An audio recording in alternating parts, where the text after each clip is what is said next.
Olá, sejam bem-vindas e bem-vindos. Hoje a gente vai ter uma conversa sobre rezar com os pés. Eu sou Pedro Luiz. Eu sou Alexandre Ferreira. Rezar com o pé eu vou, que o pé não costuma falhar. É isso, velho? Não, não pode cantar Gilberto Gil que ele dá ban, né? Faia. Não pode? Maldito algoritmo! Não pode cantar não, porque senão ele tira do ar. A gente vai falar sobre rezar com os pés, um pouco para você se ambientar. Eu convido você a voltar uma casa no feed do seu podcast, uma matéria lá do governo do estado da Bahia, lida pelo Alexandre, não é? Falando sobre uma caminhada pela paz, pela vida e contra o racismo religioso, não é? Que homenageia, no caso ali, Exu, que é um orixá mensageiro. Mas o que a gente quer falar hoje, de maneira mais aprofundada, não que uma conversa faça isso, não é, Alexandre? A gente acha que faz, os ouvintes também acham, não é? Então aí, quantos anos já... Ô, Ferreira, já vai para quantos anos esse podcast aqui? Já vai fazer 10? Olha, nada. 10 anos já? 7, por aí. 7 por aí. A gente começou no final de 2017. Ah, então... E desde lá, então, as pessoas acham que a gente fala profundidades e a gente continua achando também, né, Ferreira? A profundidade que nos cabe de uma piscina de criança. Um pires, né? Enfim, vamos lá então, não é? A gente vai falar sobre rezar com os pés. Tem uma série de coisas aí interessantes na sempre enxuta, mais brilhante pauta do Alexandre Ferreira. E eu acho que quando a gente fala, né, Ferreira, de rezar com os pés, eu me lembro aqui de algumas coisas que me vêm à cabeça, inesquecíveis do rezar com os pés. Primeiro, quando Gilberto Gil, mesmo que ele não deixa a gente cantar as músicas dele, né, ele fala que a procissão vai se arrastando feito cobra pelo chão. Isso. E é de fato uma imagem muito interessante, até porque hoje as procissões já não são mais como eram, né? E hoje em dia há um resgate de tentar voltar... Em São Paulo, não. Não, em São Paulo mesmo não, de fato. E aqui em São Paulo agora há uma tentativa de fazer com que as procissões sejam ao estilo pré-conciliar, sabe, Alexandre? 2 filas de pessoas, Sim. Aquela coisa robotizada, sem vida, enfim. Nada de cobra pelo chão. Nada de cobra, parecem assim... desfiles militares, né? Mas a minha memória de procissão, ela é a mais sortida possível, né? Mas 2 muito fortes, Alexandre, e eu tenho elas assim muito guardadas no meu coração. Eram as procissões do Heliópolis, sobretudo as procissões de Sexta-feira Santa, porque as pessoas iam mesmo, e iam carregando, não é? Depois os jovens começaram a fazer as encenações, não é? Levando ali Jesus flagelado, né, no teatro e tudo, e a vida comendo, o churrasco sendo feito, o forró comendo, e a gente passando com uma procissão grande, inclusive, lá pelo meio, né, do povo. Isso é uma memória muito forte da fé persistente. Mas outra... diga lá, eu já tô muito empolgado já. E o interessante que eu lembro lá nas procissões do Heliópolis, que mesmo a galera dos bares paravam, né, o que estavam fazendo ali pra reverenciar a procissão, nem que seja com um sinal da cruz, uma persignação, pra, né, de alguma maneira mostrar sei o que é e respeito. Mas reconheço o valor que isso tem, né? Lógico, eu peguei uma fase, depois de algum tempo, né, diferente, tinha sim o respeito e tudo, mas já comecei a pegar o começo da indiferença também, né? Também tinha isso. E outra memória, e aqui eu já fico quieto, que eu já tô quase 5 minutos falando, tô vendo aqui pelo relógio, né? É minha memória de infância de Domingos da Ressurreição, Alexandre. Eu tenho uma memória muito cara porque não é, ela é importante para mim, e muito clara da gente no Domingo da Ressurreição, minha mãe falar assim, vamos na procissão da Alvorada, e era uma procissão que saía da igreja às 5 da manhã, né? Sim. E a gente saía pelo Jardim Brasil às 5 da manhã, cantando não o povo de Deus, que também é uma música que mostra o que é rezar com os pés, mas a gente saía cantando antes da morte e ressurreição de Jesus, aquela "e quando amanhecer, o dia eterno, a plena visão, ressurgiremos por crer nessa vida escondida no pão." E, cara, essa memória é tão cara pra mim, de me arrepiar, de me trazer momentos tão bonitos, de ver o dia amanhecendo com aquele Jesus ressuscitado com celofane, sabe? Uhum. E a gente achar bonito essa imagem. Isso é um pouco rezar com o pé, né, Alexandre? Cara, você falou aí da procissão da Alvorada, lá no Parque Santa Madalena, no tempo do padre Zeca, né? Zé Carlos. Zé Carlos, Zequinha dos Anjos, você lembra bem? Grande Zequinha, grande Zequinha. Cara, ele fazia uma procissão nos becos e vielas do Madalena, né? Olha que Madalena legal, cara. e Jardim Elba tem um complexo de favelas, né? São bairros circundados por favelas. E tem ali a Aparecidinha, né? que é a favela da Rodrigues e acho que é da Maria Rosa, acho que esses são os nomes. E da Tereza Cristina é a que dá dos fundos da casa do meu pai. E aí o padre Zé Carlos ia somente, Pedro, assim, de viela em viela, sabe? Costurando, serpenteando. Olha cara, aí. era ao mesmo tempo bonito e profético e dava um certo medo, assim. Porque a gente encontrava de tudo e era surpreendente, né? Porque as pessoas que a gente encontrava não esperava. E não era pros fracos, era pros fortes. Não era. Porque ele... Era pra quem tava a fim de ressuscitar, né? Porque não era aquela procissão apoteótica, sabe? Com muita gente, com luzes, com... Não, era a reza, né? Eu não lembro bem agora se tinha um formulário próprio, se era o terço, os mistérios gloriosos, mas era, assim, muito dinâmico. E você falou aí da procissão do JB, eu lembrei lá na Zona Leste, né? E olha só, a gente nem entrou no tema e ficou na periferia. Sem dúvida, sem dúvidas. E outra, fazer um salve aqui, porque o Zequinha, né, o padre José Carlos, ele tinha a cara ali do Madalena, né, Ferreira? Eu penso, né? É um homem... adotou ali... Da devoção popular e casou, né? E casou muito, assim. É um cara gente boa, né? A gente tem um carinho... Você jogou muita bola com o padre José Carlos, jogamos no seminário. Gente boa. Mas, ó, voltando pro tema, né? É isso, a gente tá falando do rezar com os pés nesse primeiro momento, desse chão que a gente pisa mesmo, que é a procissão da devoção popular.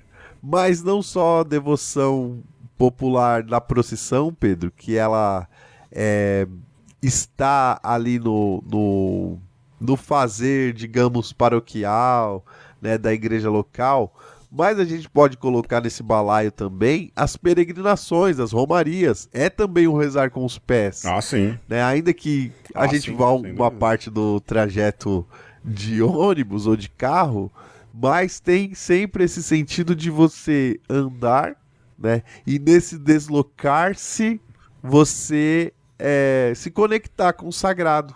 Né? Então, isso é muito próprio, ou foi muito bem cultivado pelo cristianismo, né? Sim. Com suas raízes, né, Alexandre, judaicas, penso eu. Fale-me mais sobre isso. Porque imagine que assim que o êxodo, a narrativa do êxodo acontece, não é? Esse povo fica, você pode usar o termo aí, vagando pelo deserto, mas é fato de que eles estão em peregrinação até a Terra Prometida. Né? Ou seja, eles caminham numa esperança, num desejo, numa vontade de chegarem à Terra Prometida. E é interessante porque essa é uma identidade do ser povo de Deus, Alexandre. Porque assim que esse povo foge da escravidão, segundo a narrativa do Êxodo, o que Deus diz para Moisés? Manda o povo se colocar a caminho. Ou seja, precisam caminhar, não dá para ficar parado, ou seja, precisam ir atrás, precisam peregrinar, precisam buscar, não é? Precisam fugir também. Esse movimento ele pode ser visto aí de formas muito diferenciadas, não é? E há uma outra peregrinação, Alexandre, teologicamente me chama a atenção, e eu acho que vale a pena, e essa sim uma autêntica peregrinação, que é a do próprio Jesus em direção a Jerusalém, né? Sim. Muito bem narrada nos sinóticos, né? Jesus sobe para Jerusalém, sai ali de Cafarnaum, de Nazaré da Galileia, e vai ali para a região de Jerusalém, e lá ele encontra o seu destino final, não o seu destino final, né? Mas a tortura e morte, mas ela é uma peregrinação. É um desfecho, né? De uma parte da história. É um desfecho. Sim, sim, mas que tem um sentido de peregrinar, de se encontrar com Deus, né? Dá para imaginar, humanamente falando, né, Alexandre? Até porque muitos comentaristas bíblicos dizem que é quase certo de que Jesus tenha ido muitas poucas vezes para Jerusalém, até porque não era muito fácil, não é? Chegar para lá o tempo inteiro, era uma viagem custosa, distante, em uma outra configuração. Imaginar até a ansiedade e a alegria de Jesus de chegar naquele lugar, né? No Monte Santo, não é? No templo, e não à toa ele se decepciona com o que vê no templo, enfim. São peregrinações que existem, que residem ali na questão bíblica. E biblicamente falando, ainda é marcante nesse sentido, Pedro, o Jesus adolescente, né? Fantástico, sim. Né? Que vai com o pai e com a mãe na Romaria, Maria na Romaria, o farfel que ele faz, né? Mas, sim, o trabalho que dá, mas assim, para dizer que não é uma coisa dele, é uma coisa da família, é uma coisa do povo, ainda nessa esteira da devoção popular, né, da piedade popular. E, Pedro, marcante também que nesse trajeto, né, que é a missão de Jesus, que se torna uma peregrinação para Jerusalém, o auge, né, o apogeu é a entrada em Jerusalém montado no burrico. E ali se configura também toda uma cena própria da peregrinação, ele entrando no tempo da Páscoa, a galera jogando o ramos. Se a gente pensa nessa questão histórica, muita gente sem entender muito bem o que estava acontecendo, mas a galera próxima a Jesus, assim, curtindo pacas e fazendo desse momento um momento não só religioso, mas político também. Sem dúvidas. E aí você falando aí, eu pensei, né? Nesse exato momento em que a gente grava esse programa, nós estamos num período de peregrinação, né? A gente tá na quaresma, peregrinando para o Domingo de Ramos, está longe ainda, né? Na época que esse programa vai ser publicado, mas peregrinando para o Domingo de Ramos, para a Semana Santa, ou seja, a gente vai repetindo esse sentido de movimento que a liturgia traz, a gente vai repetindo essas peregrinações que a fé e o ciclo litúrgico nos coloca, não é? Mas há, dentro de todo esse contexto de uma teologia a caminho, o fato é que a gente tem que se movimentar, não é, Alexandre? Tem que começar, isso é importante, começar a caminhar, como diz Deus a Moisés, e a gente precisa se movimentar. Ou seja, é um ato de rezar com os pés, é o ato também de se colocar em movimento, em direção a... O cristianismo leva isso tão a sério, né? Essa teologia a caminho, que no começo a igreja primitiva era conhecida como o caminho. O caminho. A sua maturidade na fé é um caminho, né? A sua intimidade com a divindade é um caminho. E Então, essas duas coisas são importantes no caminho. O empezar, que Sim. é o começar, porque é isso. Se pressupõe que há uma estagnação e num determinado momento você rompe a inércia, que não é uma coisa fácil. Sim. Romper a inércia, né? Só quem é físico sabe o trabalho que dá romper. O contramovimento, né? O contramovimento. Sim. Depois parar também é difícil, mas começar é muito sofrido. E nisso, quando você bota para rodar, tem toda essa fenomenologia do movimentar-se, né? Que é aquilo que acontece enquanto você está nesse processo. E a gente pode falar de toda, então, essa mística do processo também. Do não estar pronto, do precisar sair do ponto A para o ponto B. Tem muita coisa aí, né, Pedro? Sim, e outra, quando você fala em pesar, que é do espanhol, não é? Mas eu penso também no empezar, um neologismo, né?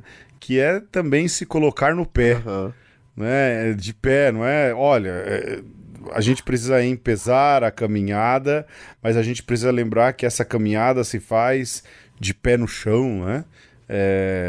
Uma doutrina pé no chão, uma peregrinação pé no chão, a toda essa beleza, lógico, de ser um neologismo em português, mas de pensar nisso, não é? De uma oração que seja empesada, né? Ou seja, colocada nos pés, colocada na caminhada, colocada no caminho. Dá até para lembrar do cego Bartimeu, né? Que está à beira do caminho, e aí fica a pergunta: ele estava cego porque estava na beira do caminho, ou ele estava na beira do caminho porque era cego, não é? E assim que ele é curado, ele se põe a caminhar, se põe em pé, empesado, e se põe a caminhar. Penso que, de novo, repito, parece ser um neologismo, mas diz muito, né, Alexandre? O colocar-se de pé, o colocar-se a caminho também, não é? Cara, agora... pode falar, pode falar. Só uma curiosidade, né? Que aí eu fui atrás da etimologia, eu sou louco das etimologias, e eu fiquei curioso com esse empezar em espanhol. E sabia que é uma falsa etimologia a gente ligar a ideia do pé com o empezar? Não, eu não sabia, mas eu tô ligando porque eu achei que Sim, vale a pena. Não, e pra gente eu acho que faz todo sentido, mas olha que interessante. Sabe qual o verbo que seria o equivalente a empezar em português? Você vai ficar pasmo agora. Não sei. Brear. Você conhece o verbo brear? Brear? Não faço ideia. Brear é colocar breu, porque o pés, que tá do empezar, significa breu em latim, né? Então, não é o pies do espanhol, é pes. E aí, quer dizer... Nossa!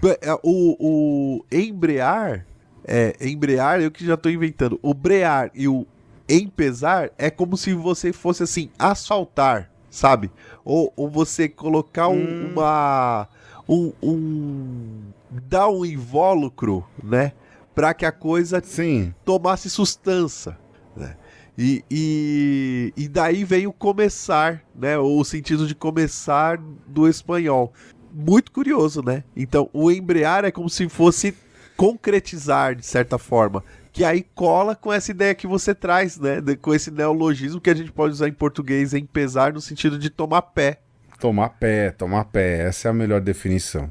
Ô Alexandre, ademais, toda essa viagem que a gente fez agora, etimológica, de neologismos, não é? Que não estava em nada combinado, não é? Aliás, nada aqui é combinado. A gente tem aí, de certa forma, então, uma certa definição de teologia do caminho, né? De uma fundamentação bíblica, de uma característica do que é ser, do que é rezar com os pés, se colocar a caminho, não é? Se movimentar, empezar, se colocar em pé, pavimentar o caminho também, para que esse caminho aconteça. E aí a gente chega num outro ponto, o Alexandre pôs aqui na pauta, que é o peregrino e o turista. E eu sei que tem um filósofo que tratou disso, mas eu ouvi esse termo e uma reflexão a respeito desse termo do Yves Latal, não é? O sociólogo aqui, eu acho que é da USP, professor de sociologia da USP, tem um que todo sociólogo é meio filósofo, claro, né? E ele tem uma palestra muito interessante, com termos muito interessantes daquilo que é uma vida de peregrino e de turista. Justo. Né? E coloca ali como opostos, não é? Exato. O peregrino tem algumas características que o turista não tem. E o turista também, obviamente, tem algumas características que o peregrino não tem. E eu lembro que a que mais me chamava a atenção, dentro desse contexto que a gente está conversando, ele falava, olha, o peregrino, obviamente, ele quer chegar, mas para ele, tão importante quanto chegar é fazer o caminho. Justo. Não é? Ele quer curtir cada parte da sua peregrinação. Não à toa, você pega peregrinação para Aparecida, Santiago de Compostela, essa turma que faz a pé, essas coisas todas, você vai recebendo ali uns carimbinhos, é uma gamificação da peregrinação, né? Mas de certa forma, você vai marcando aqueles lugares pelos quais você passou, não é? E ele diz, já o turista não. O turista tem interesse em chegar aonde ele planejou e quanto menos ele viver o caminho, melhor. Aí, por isso, ele leva tablet, filme, Walkman. Walkman é ótimo, Walkman, né? Walkman. Tá bom. Como é? Discman, não é? Ou seja, ele leva vários dispositivos que vão fazer ele não perceber a viagem. Ou toma um remedinho e dorme, não é? E eu lembro disso, né? Dessa diferença de fato que existe. E viver a vida como peregrinos e turistas, né? Porque o turista vai sempre buscar chegar num lugar que às vezes é lugar nenhum, já o peregrino não, ele vai vivendo a vida de verdade e saboreando isso, né? Isso para dizer a minha impressão sobre esse assunto. Sim, né? Mas assim, quando a gente olha no primeiro momento para os dois, para o peregrino e do turista, né, um olhar de relance, sobretudo de quem está no lugar, é capaz de, no olhar de relance, você não distinguir quem é o peregrino e quem é o turista. Porque o peregrino e o turista se diferenciam, sobretudo, internamente, né? É claro que se você depois começa a olhar, o pé do peregrino tá sujo, o pé do turista não. O peregrino, ele tá valorizando as coisas de uma maneira, o turista tá ali distraído tirando foto. Então, mas para dizer que nessa mística, né, essas duas figuras, elas cabem pra gente não só de uma forma quando a gente faz a peregrinação ou faz a viagem turística, mas vale pra gente na vida, Pedro. Assim, a gente pode encarar como uma filosofia de vida. Nesse mundo, a gente é o quê? A gente é peregrino ou a gente é turista? Né? Como que a gente está encarando a cada momento da nossa vida? E isso é muito interessante. Pensar que não só aquilo que é o descanso ou o momento cultural, né? Que você ia falar, eu vou em tal lugar ali que eu quero conhecer, né? Mas você já parou para pensar, Pedro, que até para você ir trabalhar, você pode ir como peregrino ou como turista? Ah, sim. Sem dúvidas. Sem dúvidas. Ainda mais, olha o retorno do assunto, ainda mais fazendo Mindfulness, eu tô super peregrino. Olha! Mas eu lembro do Yves Latal falar exatamente isso, sabe, Alexandre? De uma postura filosófica diante da vida que não faça a gente simplesmente passar por ela sem entender o que está acontecendo, ou pelo menos sem querer descobrir o que está acontecendo, não é? Realizar o que se passa e o que acontece. Achei muito interessante. Eu lembro que depois eu trabalhei isso com os meus alunos de fundamental, esses paralelos, não é? Procurando ali dar algum tipo de profundidade, ou para eles pensarem num tipo de profundidade no qual eles podem viver, não é? E saírem de um instinto de viverem como turistas e viverem a vida com um pouco mais de profundidade. O mesmo diz respeito à fé, não é, Alexandre? Perfeito. Você dizia, olha, dá para ser peregrino no caminho para o trabalho. Pô, muito, né? Peregrino ou turista. Eu vou peregrinando, eu vou lendo, tô tentando deixar de ouvir mais música no caminho para o trabalho, ler mais, observar mais as coisas, mas isso diz respeito também à própria caminhada religiosa, Claro. né? Com que intuito eu tenho a minha caminhada com Deus? Sim. Não é? Qual é o intuito de empezar uma caminhada? É para viver uma fé de retorno, Sim. ou uma fé de chegada, né? Essa talvez seja uma pergunta pertinente. E aí, quando a gente olha para nossa experiência cristã, né, de lugares santos, os lugares santos têm, né, Pedro, essa mística, essa aura do lugar que você vai para se encontrar com Deus. E a gente pode falar da Casa da Mãe Aparecida. Eu e o Pedro, a gente compartilhou a experiência de ir em Assis, né? E como foi marcante. Mas a gente pode falar até mesmo daquilo que a gente faz a cada domingo, quando a gente começa a se organizar em casa para ir para a missa dominical. Ainda assim é uma peregrinação, né? Porque você está indo pro lugar santo. E então, o lugar santo, como esse lugar de chegada, onde você restaura suas forças, onde você está para comungar, não só com o sagrado, mas com o próprio Deus, isso é muito próprio, né, do nosso fazer, né, com os pés, do nosso rezar com os pés.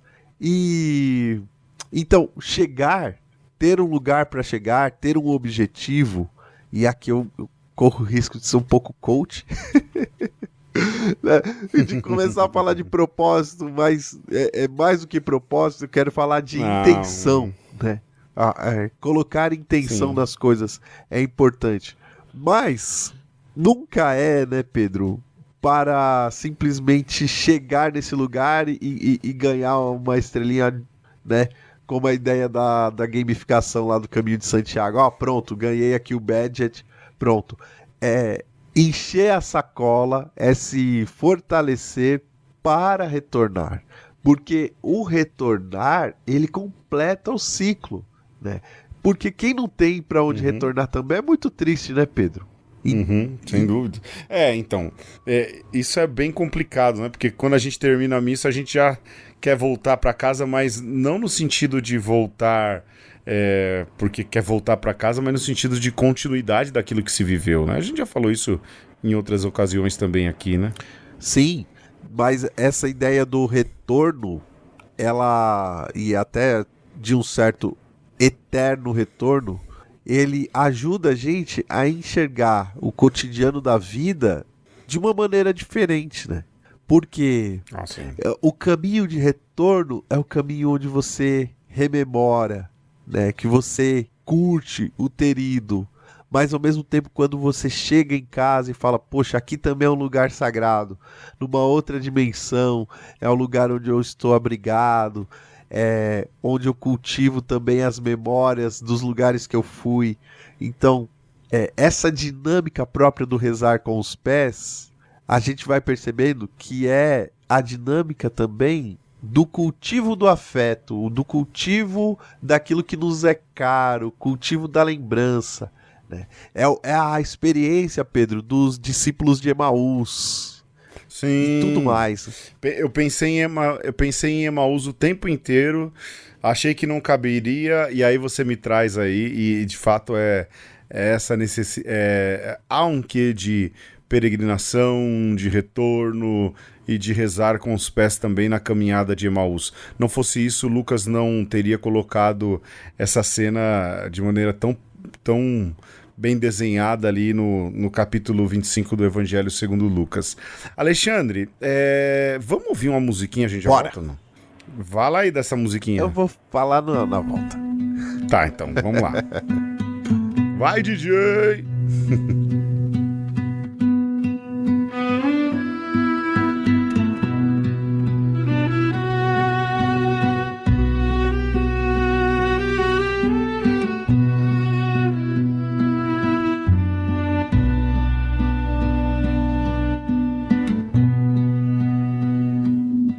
Liberdades ao dançar com a terra, um filho ao pisar nos pés da mãe, me deixo levar, sinto seu alento e sigo atento, bebo rios, como quem bebe o tempo semear. É a esperança lançar, não fiz juramentos, amei os elementos.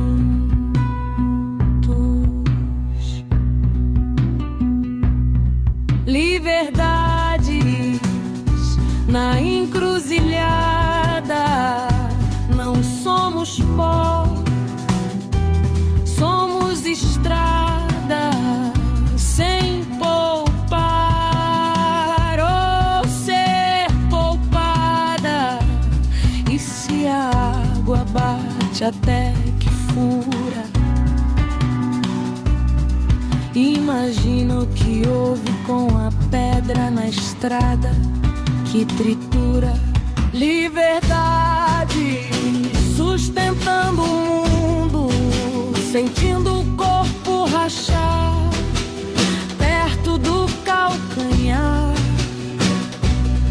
O cansaço é mais de ficar parado, não ingênuo, ainda aqui despedaçado. Não arredar pra violência dos coturnos, contemplar a beleza de pezinhos trêmulos. Não quero fugir, não quero marchar.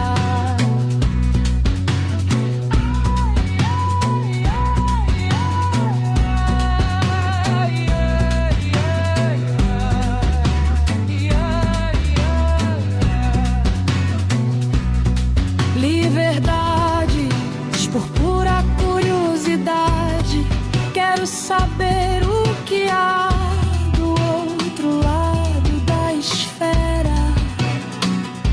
Evoluímos luz, enfrentamos feras, sem teto, sem rumo, somos estrada. Mas não asfalto, meu passado forma lastro. Meus passos apertam o laço entre o que fiz e o que faço. Já não levo fardo, sou também o que falto. E no episódio de hoje nós estamos falando de rezar com os pés. Você ouviu aí Liberdades, que é uma musiquinha que quer te levar a pensar em Latinoamérica, nessa experiência coletiva dos descendentes dos povos originários, Pedro, que não tinha parada, né? Eram pé no chão de maneira radical, pé no chão sem Havaiana, tá? Então, sim. Esse o convite da musiquinha aí. E voltando então ao tema, né, Pedro? A gente terminava o primeiro bloco falando de Emaús e o convite de Jesus para os dois pambões que tinham desistido do rolê. Ó, volta para Jerusalém, volta lá para junto da comunidade, porque essa experiência que vocês fizeram é importante de ser compartilhada. E Sim. então é isso, né? Se a gente pode concluir de alguma maneira essa questão, digamos, mais espiritual, é lembrar que a caminhada sozinha ela é até boa, mas coletivamente, Pedro, aí a coisa fica gigante. Sim, sim. Agora, uma pergunta, Alexandre. Essa questão da caminhada, né? E da importância das procissões. Você acha que hoje, eu estou falando isso no âmbito cristão, católico, apostólico, romano, há uma clareza catequética, inclusive, do porquê das procissões? Porque eu lembro muito de ouvir assim sacerdotes dizer, não, mas a gente precisa estar na rua, testemunhar a nossa fé na rua. E eu me perguntava, cara, será que é isso mesmo, né?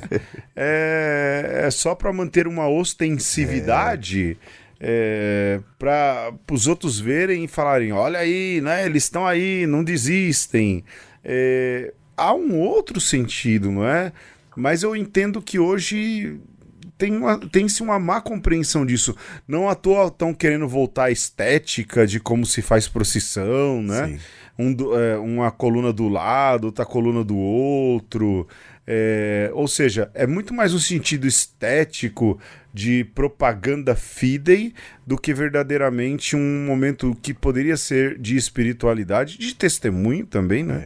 Mas de espiritualidade, de rememoração, de viver de maneira especial a fé, num movimento, não é? O que você acha? Ou você acha que eu estou exagerando aí no meu julgamento? Eu acho que é um risco que a gente corre e, sobretudo, no tempo que a gente vive, onde tudo tem que ser publicizado, números importam mais do que pessoas, a gente corre esse risco, a gente pode cair nessa tentação de pensar que é uma boa estratégia, e nem é tão boa assim, né? Se você pensar por esse lado, de colocar o povo na rua, você corre mais risco, seja físico, porque a galera não respeita, seja de passar ridículo, porque se não for tão apoteótica quanto deveria ser na cabeça desse povo, você vai passar vergonha. Sim. Mas é sempre esse apelo que tem, né? Sobretudo das mídias digitais, de pegar aquele ângulo que mostra aquela procissão gigante, e aí você traz os símbolos para dizer, olha só, a Igreja Católica está viva ainda, o povo ainda vai na procissão, olha o nosso bairro como é católico, e pasmem todos vocês que não são, porque a gente ainda manda em tudo. Sim, tem isso, né? Sobretudo quando chega Corpus Christi, que coincidentemente aqui em São Paulo é a Marcha para Jesus, eu até ajudo a fazer esse cálculo, Sim. né? Olha, 1 milhão, né, sei lá, de pessoas nas ruas, na Marcha para Jesus em São Paulo. E aí eu mesmo, né, tentando ser meio apologético, clubista, né, falo, mas gente, se juntar todos os católicos que foram pra rua hoje no Brasil, Então, dá mais de 1 milhão, sem né? dúvida. Certamente, porque hoje é dia de procissão, mas é isso, a gente fica muito mais na performance, no número, do que verdadeiramente no sentido espiritual aí do caminhar, não é? Como a gente já vem conversando, né? Mas você acha que é válido a rua ainda? Eu acho que Do ponto de vista de presença. do ponto de vista da devoção popular, Pedro, sempre vale, né? Porque quando eu tô na procissão e aí o povo puxa o povo de Deus, aí, rapaz, aí eu me sinto ali... Os clássicos, né? Eu me sinto como o próprio Araão andando do lado de Moisés e de Miriam, sabe?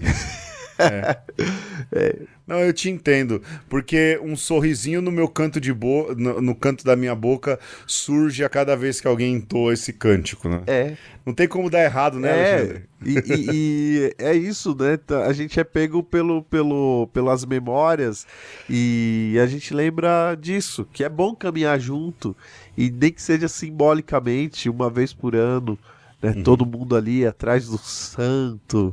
E puxa vida. Com a caminhonete do som no meio, né? E isso, né? Assim, nesse sentido de propaganda, o lado bom é você ver a pessoa que tá em casa, que às vezes nem pôde ir, né? Por N situações, às vezes até por saúde, que quando a procissão passa, a pessoa fala: Nossa, Nossa Senhora veio me visitar, né? Passou em frente à minha casa. Sim.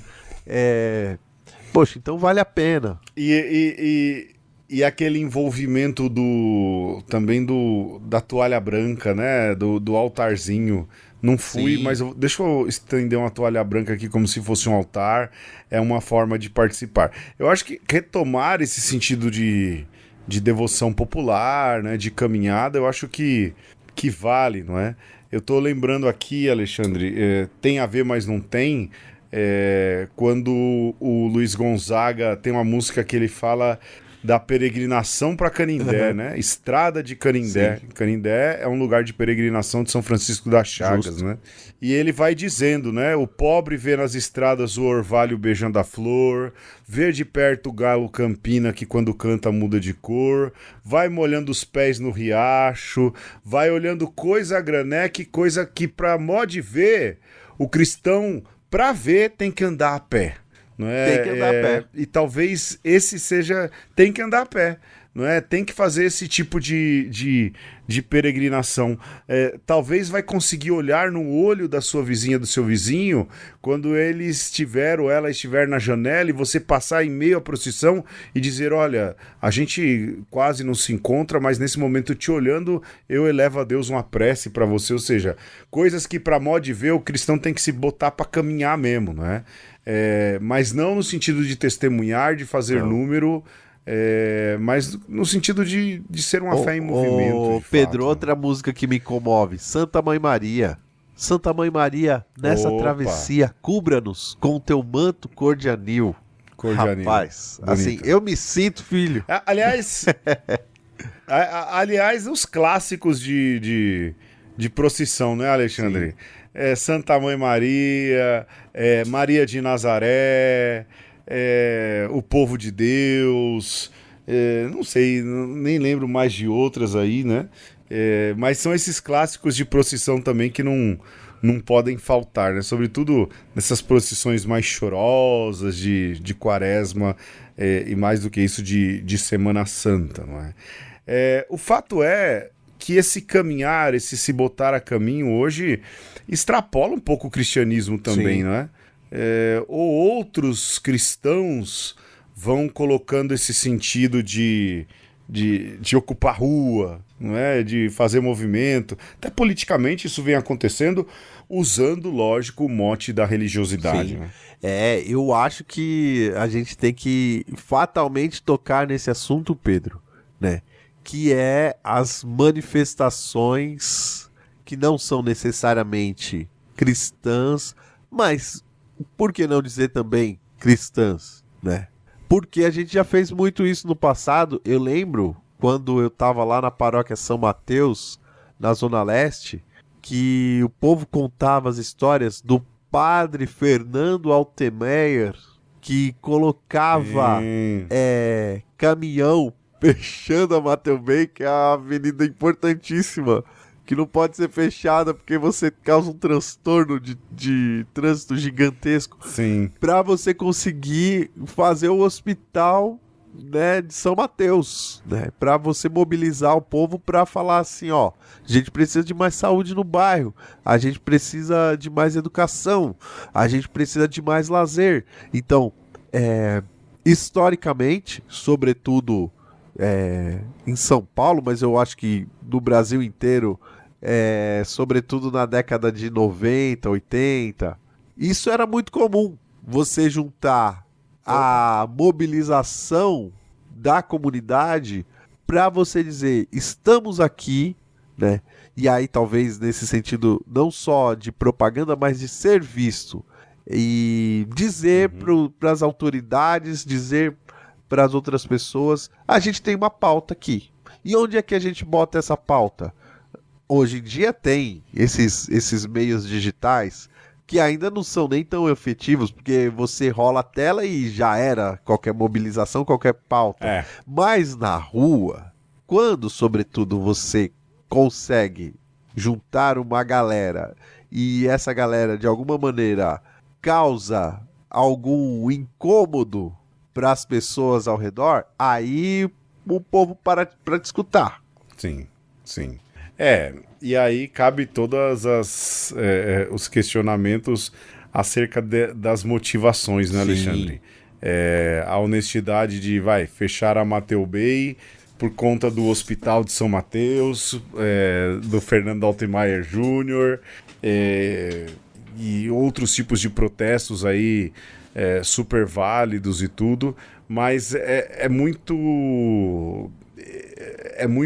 foi muito capturado também. Eu tô com medo de ser mal interpretado no que eu tô falando, não é? Mas o espectro político capturou isso, não é? Também, e mais do que isso, vira uma disputa não de pautar temas ou fazer pressão, mas de quanto mais gente foi. Não é nem o juntar para reivindicar. Sim. Porque seria interessante, não é? Juntar essas pessoas e que na semana essas pessoas continuassem tratando do assunto, falando sobre o assunto, mas não é assim mais que funciona. Você quer juntar para tirar uma foto, não é? Para ocupar aí as redes digitais, no fim não se pleiteia nada, é só uma medição de força, de tamanho de procissão, não é? De tamanho de ajuntamento de gente. É perder um pouco esse sentido do rezar com os pés, não, por quê? Ou usar os pés para protestar. Porque você pode ainda ter uma pauta importante, né, significativa para um espectro ou outro político, e você ser peregrino ou você ser turista do mesmo jeito, né? E virar um flash mob, reuniu, bateu a foto, que é o que vira na maioria das vezes, né? Sim. Ou você pode de fato entender. E olha, Pedro, isso é uma coisa que eu entendi muito jovenzinho, viu? Porque a gente lá, né, onde eu fui criado, lá na rua Planalto dos Acantilados, na Zona Leste. Olha mesmo, hein? Planalto dos Acantilados. A gente, Pedro, jogava bola na rua. E aí sempre tinha alguém que reclamava, né? Era uma vizinha, era alguém que passava e a gente dava uma bolada. E a gente muito... Abraço, Dona Vitória. Dona Bisídia. B.O. A gente tinha na ponta da língua, quando alguém reclamava, a gente falava, a rua é pública. Era uma frase, assim... Era a carta... Era um mantra, né? Mestre do Yu-Gi-Oh! Ali. A gente já sacava e já falava, a rua é pública. Então... Nesse sentido, se a rua é pública, a gente precisa ocupar a rua, né? Se a praça é pública, a gente precisa ocupar a praça. E assim por diante, se a Câmara dos Deputados é pública, a gente tem que ocupar. Nesse sentido, Pedro, não como turista para bater a foto, mas para dizer, eu existo. Né?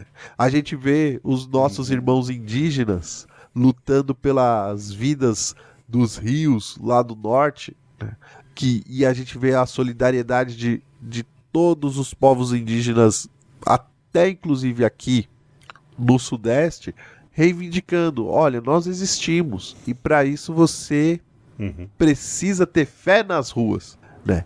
Tem que ter fé na coisa pública, e tem que mostrar que a sua existência, ela não vai passar batida, né? Então, juntar, porque é isso, né? Sozinho tem um peso pequeno. Se você junta já uma galera, queira ou não, acaba dando uma visibilidade, porque as pessoas falam, essas pessoas estão juntas no mesmo propósito. E depois de juntar, ocupar, para dizer, estamos vivos, estamos presentes e precisamos ser ouvidos. Talvez atendidos? Talvez. Né? Mas, sobretudo, a gente não vai se acovardar. E quando a caminhada se torna um projeto pessoal, Alexandre? Aí é complicado, né? As mobilizações, né? Recentemente aqui no Brasil, a gente teve aí uma pseudo-caminhada, uma pseudo-peregrinação, que acabou com teofanias também. Rapaz... com com teofanias acontecendo em Brasília, mas demonstra também essa deturpação, né, desse sentido da rua, da exigência, porque vai muito mais, lógico, para aquilo. Olha quantas pessoas juntamos, quantos nos acompanharam, quantos vieram conosco, e quantos estão comigo na minha pauta, na minha exigência, naquilo que é a minha vontade. No meu momento de brilhar. No meu momento de brilhar. Não importa se houve uma teofania, se alguém foi eletrocutado, não importa. O importante é que eu usei isso em proveito próprio, usei isso de uma maneira muito particularizada, não é? E aí mostra como o discurso religioso e os elementos religiosos, mesmo a fantasia que a religião é capaz de gerar, ela pouco a pouco está ocupando tanto o imaginário das pessoas que é muito fácil manipular as pessoas justamente usando essa via, não é? A via fantasiosa da religião, das promessas religiosas, o encarnar-se como Messias, não é? O encarnar-se como grande salvador, como Dom El Rei Sebastião. Sim. É quase um revisitar de tudo isso. E a gente já falou muitas vezes, né, do deturpar o discurso religioso em proveito próprio. Rapaz, eu fico pensando aqui, né, se tem algumas lições pra gente tirar dessas histórias, né, dessas anedotas. Primeiro, se você vai caminhar, se você está disposto a empezar uma caminhada, prepare-se para não passar vergonha, né? Olha, não começa assim do dia pra noite, não, você vai fazer papel de trouxa, né? Começa ali 1 quilômetro, depois 5, porque senão fica feio, né? E aí pega mal. Não adianta depois você usar de recursos, né? Porque aí se você tem recursos, você utiliza. E aí só uma parte da caminhada é vista, a outra parte do suporte, né, do aparato. Essa parte aqui não precisa aparecer na filmagem. Só que fica fake. Não vai ter a mesma... Não vai ter esse vigor, não vai ter essa verdade do pé no chão. Né? Então, essa é a primeira lição que a gente pode dizer, né? Que se você vai se propor a fazer essas coisas, prepare-se, né? E faça de verdade. Não seja desonesto, inclusive com quem vai se dispor a caminhar com você. Segundo, é exatamente isso que o Pedro falou. Olha, se as dinâmicas da religião elas fazem sentido, mas pode ter certeza que vai ter gente para sequestrar, para capturar, para se aproveitar, para lucrar em cima, porque é disso que esse povo vive. Sim. Esse povo vive em torno de projetos próprios, né? E acabam usando isso, lógico, mais uma vez repito, em proveito próximo. Ô Alexandre, não sei, você tem mais alguma coisa pra falar? Eu tô com o peito. Com o peito vazio agora. Não, tá certo. Tá aí, né? É uma liderança política que, enfim, sabe. O que eu acho, Ferreira, é que, de novo, essa discussão a gente já teve muitas vezes aqui, desde quando Jair Messias Bolsonaro era candidato a presidente, né? E hoje, quem sabe amadurecendo esse pensamento, é que é uma lacuna muito grande que existe da fantasia, né? Do fantasioso, do tudo muito fantasioso, que a traz, né? Um mundo fantástico, né? Que o discurso religioso é capaz de proporcionar. E essa galera faz isso muito bem. Mas vende sonhos, né? Vende sonhos, né? E talvez você possa falar assim, mas o sonho uma hora a gente acorda. Mas o problema é quando você vende um sonho atrás do outro, né? De um delírio atrás do outro. Exato. E sempre mais 72 horas, né? Você nunca permite que as pessoas acordem e elas ficam entorpecidas de utopias em utopias. Não que a utopia seja ruim, a gente já falou sobre isso também, né? Mas é muito triste ver isso para a gente que estuda e conhece e vive com profundidade, não é? A religião e entende o discurso religioso. Acho que cada uma conversa é uma tentativa de dizer, olha, o caminho é para outro lado, né? Cuidado aí para não servir de massa de manobra, mas enfim. São conjecturas. Ô Pedro, eu acho que mais, né, do que falsas caminhadas com falsos desfechos e falsos propósitos, eu queria lembrar que para além dessas, existe sim a caminhada pela paz lá do povo de Axé, da Bahia, né, que caminha com Exu, que é o Senhor dos Caminhos, e a gente não tem problema nenhum de entender e de dizer que é uma figura importante nesse universo religioso, né?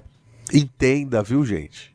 Entenda os orixás, entenda esse orixá em particular, que é tão perseguido, mas a gente tem também a caminhada pela paz lá do Heliópolis, Pedro, que também é uma expressão, e nisso, né, para além dos holofotes, se a gente for olhar, né, perifericamente, tem muita coisa acontecendo, muitos movimentos, muitos caminhos e muitas caminhadas. Então, que a gente não se distraia com aquilo que está na tela, né? Mas, sobretudo, que a gente coloque o pé no chão e mobilize também, e se ajunte, e veja com quem a gente quer caminhar e que a gente caminhe junto. Exato. E aí você que está a caminho, como dizia o cônego Celso Pedro, Deus não gosta de ver a gente prostrado, mas sempre caminhando. Então, por mais que esteja difícil, fica de pé, continua caminhando, porque como dizia o Celso Pedro, de vez em quando Deus pergunta da gente e Ele gosta de ver a gente de pé e a caminho. Um beijo. Abraço. Um aperto de mão. Vamos caminhar para dormir, né, Alexandre? Que ambos estamos cansados. Até semana que vem. Um dia a gente faz a teologia do sono. Essa aí eu quero, hein? Pedro, Thiago e João. Um beijo, pessoal. Tchau, tchau.